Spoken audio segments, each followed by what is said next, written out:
Hi there, my name is Kronenberg and welcome to my channel. This is a film review of Death Valley, The Revenge of Bloody Bill. It's a horror, drama, suspense. Horror, yes, but not drama, not suspense. Well, maybe suspense, I suppose. Came out in 2004. Amazon has a rating of 16+. IMDb is a 15. It's an hour and 22 minutes. Amazon is a 4.0 out of 5 and IMDb is 3.0 out of 10. I'll read both synopses because they're kind of different. So the IMDb one is, and if you hear a cat, I apologise because he's getting a bit vocal. No! When a group of college kids stumble upon a small abandoned town of Sunset Valley, they must fight a band of zombies led by a soldier seeking retribution for his grisly execution. And the Amazon one is rising from the dead as a demon from hell, Bloody Bill destroys all who enter his ghost town. Now a group of college students must find a way to destroy the monster or be doomed to serve in his army of living dead. Now I would say it's the second one, which was the Amazon synopsis, which is most closest. Okay, so the director is Byron Werner, Byronwerner, who directed Starkweather. Producers, well, there's 5 of them, so I'll pick the ones with the word producer on. We have David Michael Latt, who produced King of the Lost World. David Rimawi, Rimawi, who was in produced Winter in Vale. Vale? Yeah, Vale. Vail. And Sherry Strain, Strain, who produced You Might Be the Killer. Music was Ralph Reicherman, Rieckermann, who did music for King of the Lost World as well. The cast, I picked the main ones because I haven't picked the zombies, I picked all the main cast. We have Chelsea Jean, who was Gwen, who wasn't in anything else. Gregory Bastian, who was Earl, who was in Bad Boys 2. Denise Boute, Boutte, who was Mandy, who was in Why Did I Get Married. Scott Carson, who was Avery, who was in Believers Among Us. Shut up. Sorry, the cat wants food. Candice Fay, Kandisfay, who was Sondra, who was in I Am Not a Hipster. Stephen Glynn, Glinn, who was Buck, who was in The Secret Craft, or it's also called The Source. I'm hoping to review that eventually. And Jeremy Bouvet, Bouvet, who was Bloody Bill, who was in The Works. It was filmed in Agua Dulce Movie Ranch in California and Sable Ranch in California. It's also, sorry, pardon my swearing here, little sod drives me to despair. It's known as Death Valley and also Bloody Bill. So it's also known as Death Valley, The Revenge of Bloody Bill, and Death Valley and Bloody Bill. Well, it starts off with 2 cars racing around on an empty road. It's a car chase. The music's blaring out. It's like this rock type music. Literally from the very start, before no credits have come up, it starts off as like 2 cars driving along, racing. It's just like, oh, what's going on here? You find out what's going on. So again, the famous theories. You're out in the middle of nowhere, right? You're walking, your car's broken down, so you're just walking in the desert. You've miles and miles and miles. You're sweating, but you don't look like you've got any sweat, you know what I mean? So you stand, you look forward, there's nothing there, so you think, oh, you wipe your face of sweat with a bandana, and then a town appears in front of you. Do you look surprised, scared? No, you just walk on him. Just like, okay. I think that's when I would turn around. And I must admit, the bloody dead can run fast. My God, I saw them fast. They were like, phew. Oh my goodness me, they're on steroids. Saw the first death within about 8 minutes, and then the credits kicked in. So none of that usual, again, with credits start and you don't know what's going on. I knew exactly what was going on, kind of. The music there was like metal music, really heavy metal. I liked that. At this point, I was very curious about soundtrack. And looking at the credits, the director's done loads of other things within the film. Does it tell me on here what he's done? I'll just have a look here. Byron Werner. So obviously he directed it.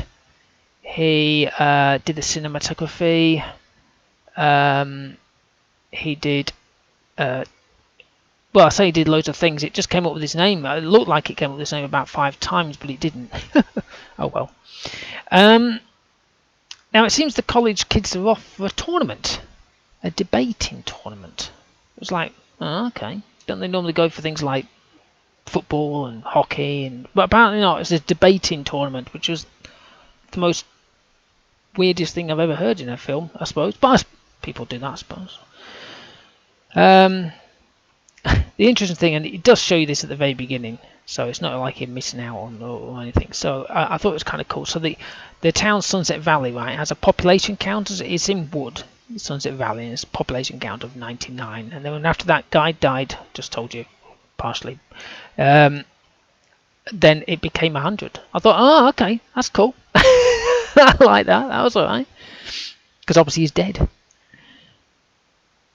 Oh. So the music, as good as it is, and I liked it, the volume was ridiculous. So as usual, when it's talking, moving around, it's like, and the music, it's like, my God, my eardrums, because I'm wearing headphones, because I can't wake up the household at night time.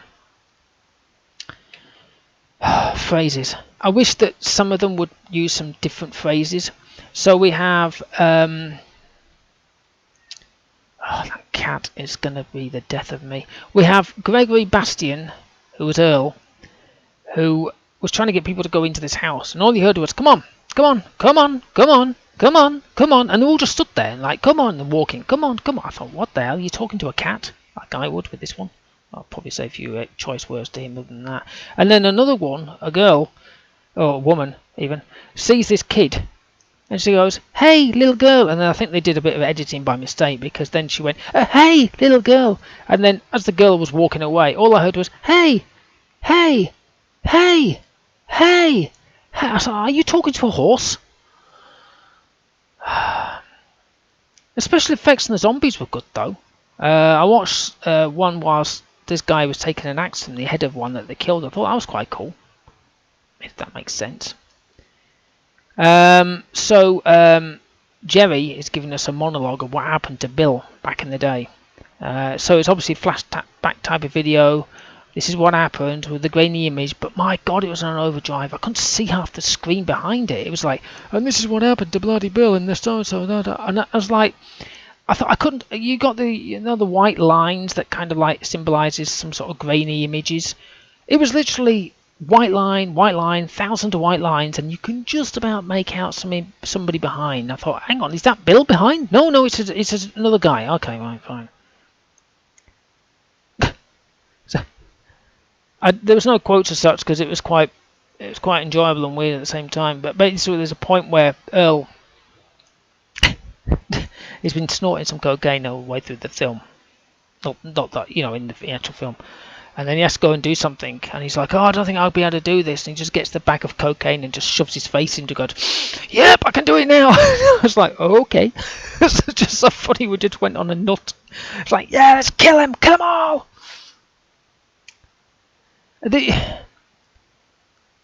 So there are obviously some weird things. So you're in a house, a wooden house. You're on the ground floor, right? You've got a grenade, and you drop the grenade. And we're looking then obviously outside the house. Would you think that the explosion would come out the ground floor? Nope, it came out the top floor and it was soot. Or at least it just went poof. It's like, wait, what? Anyway, there's not much I'm going to say because the film was basically what it is. They just have to try and get out. That's all they have to do. It's an interesting ending. Good effects on the zombies, killing and whatnot. The story was, like I say, okay. There's nothing too in-depth. They arrive, they try and get out, and that's about it. Music was good, though. A mix of rock and metal. Other people have said that they've tried looking for the soundtrack. We can find some music by this Ralph Wakeman in Amazon and probably somewhere else. But I'm trying to find this album, this soundtrack, because this would be fantastic if I could get this. Some people will say it's kind of like... well, some people said like Rammstein. I would say, let's say Rammstein. Oh, no, maybe some riffs are. But there were some really good bits. I mean, I liked it. And even the rock stuff was good. I enjoyed the whole thing. I'm actually going to give it a 4. I'd give it 3 if I was picking the film, but the music just knocked it out, so there's a 4 for that. I'm going to go and kill the cat in a minute. So, apart from that, hopefully you've enjoyed watching and listening to this film review of Death Valley, The Revenge of Bloody Bill. Oh, by the way, this is an asylum film, in case anybody's curious. So I have done a few now. This is my second, I think, or maybe third, I don't know. But I'm doing them. I won't be saying that this is an asylum film eventually. You can just look it up. But yeah, this is an asylum film. So hopefully you've enjoyed watching this. Give me your thumbs up if you like this video. Leave a comment in the comment box below. Have you seen this film? You know, some people have probably. I don't know who. Subscribe to my channel. Like I say, I got plenty of other film reviews, a lot of horrors, and obviously I do mostly games and game reviews and let's plays. But you know, I have been dabbling into films. Okay, well, thank you and goodbye.